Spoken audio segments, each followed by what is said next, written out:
Wildlife is essential to our foundation, to our very existence. Whether large mammals, their young ones, birds,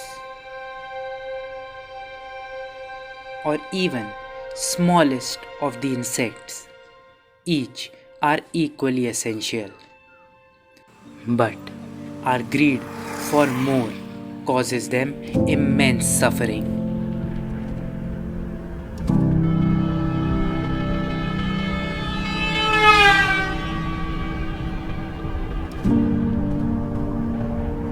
Development for us may be death sentence for them.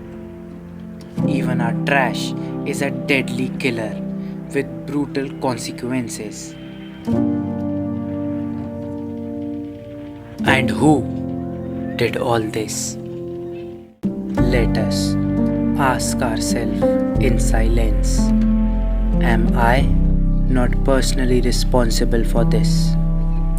How did my actions or inactions cause this?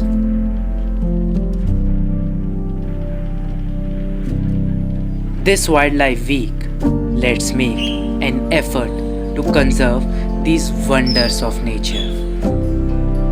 Whether big or small,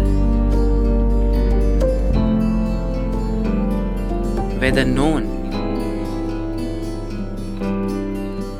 or unknown, let's take a step together and preserve the serene beauty of this nature.